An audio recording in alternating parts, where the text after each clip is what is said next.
আসসালামু আলাইকুম প্রিয় দর্শক, কেমন আছেন? আশা করি সবাই ভালো আছেন। তো আপনারা সবাই কমেন্ট করে জানাচ্ছেন যে আমার বিভিন্ন ভিডিওতে কমেন্ট করছেন আপনারা যে ভাই, বাংলাদেশ কি তবে হচ্ছে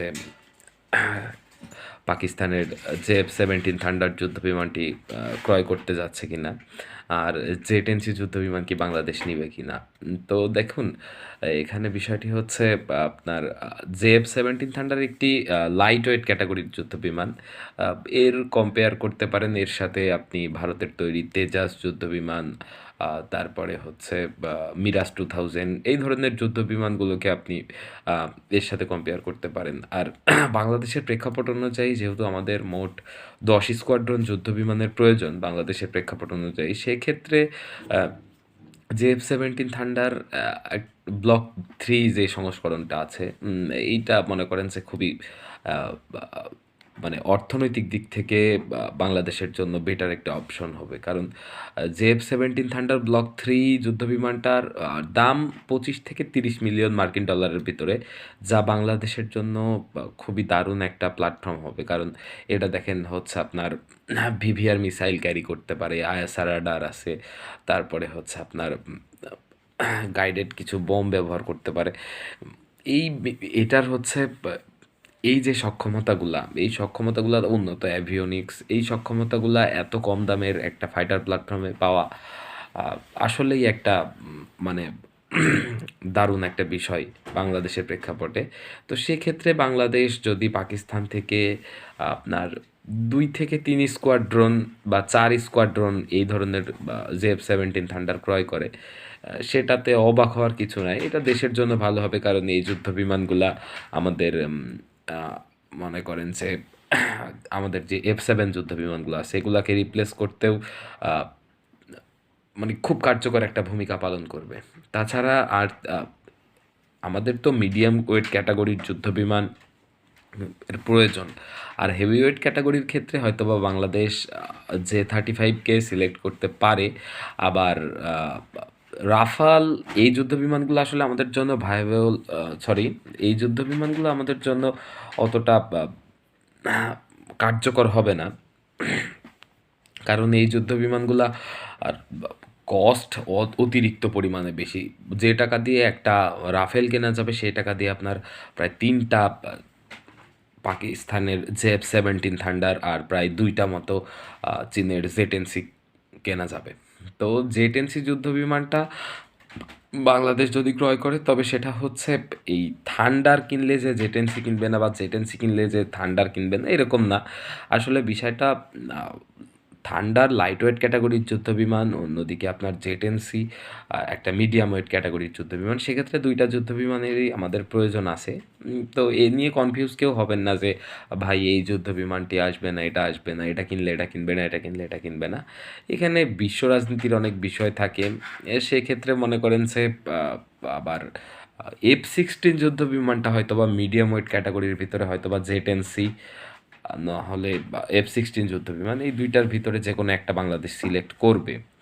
আর তাছাড়া জেএফ-17 থান্ডার যদি ক্রয় করে, এখনও এই ধরনের কোনো চুক্তি স্বাক্ষর হয়নি। যদি হয় সেক্ষেত্রে থান্ডার কিনলে থান্ডার থান্ডারের জায়গায় ভূমিকা পালন করবে জে-10সির জায়গায়। কারণ থান্ডার একটা ভালো যুদ্ধ বিমান। থান্ডারকে আমি যে খুবই খাটো করে দেখব তা না। যেমন থান্ডার যুদ্ধ বিমানটা আপনার অ্যান্টিশিপ রোলেও ব্যবহার করা সম্ভব।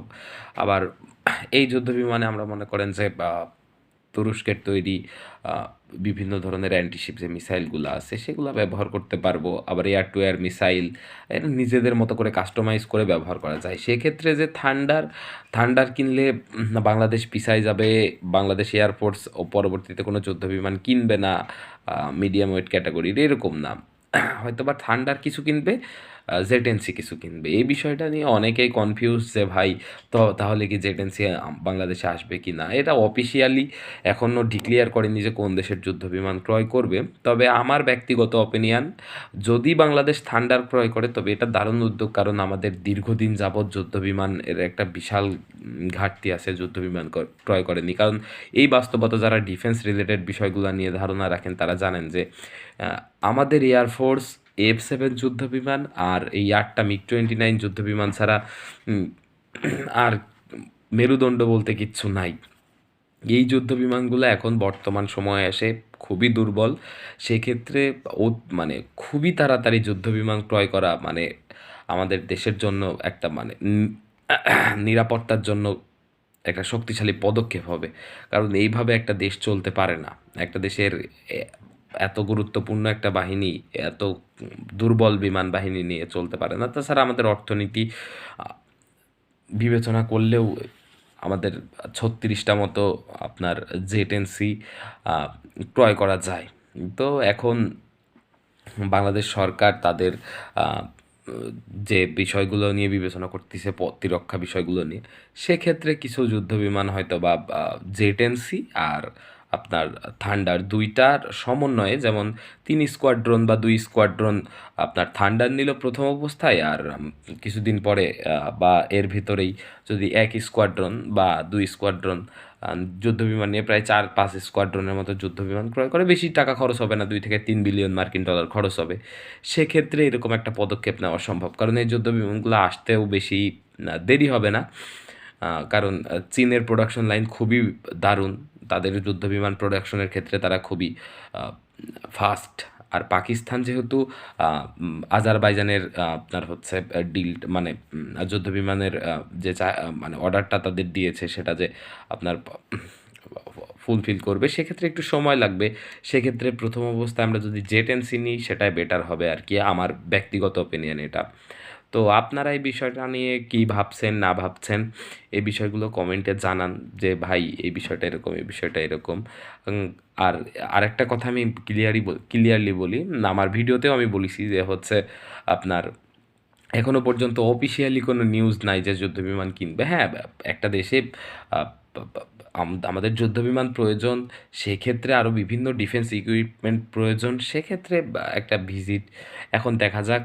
দোয়া করেন যেন খুব তাড়াতাড়ি আমাদের দেশে যুদ্ধবিমান আসে। কারণ আমরা যারা এই যে ডিফেন্স লাভার আছি, এরা আমরা ভাই অনেক যে ধৈর্যের পরীক্ষা দিচ্ছি যে কবে আসবে, কবে আসবে, কবে আসবে, কবে আসবে। তো এই বিষয়গুলো এখনো ক্লিয়ার হয়নি। তবে ২ টা যুদ্ধবিমানই আসবে ইনশাআল্লাহ। মিডিয়াম ওয়েট ক্যাটেগরির যুদ্ধবিমান এবং লাইট ওয়েট ক্যাটেগরির যুদ্ধবিমান। এখন দেখা যাক ১ম এ কোনটা আসে। ধন্যবাদ সবাইকে।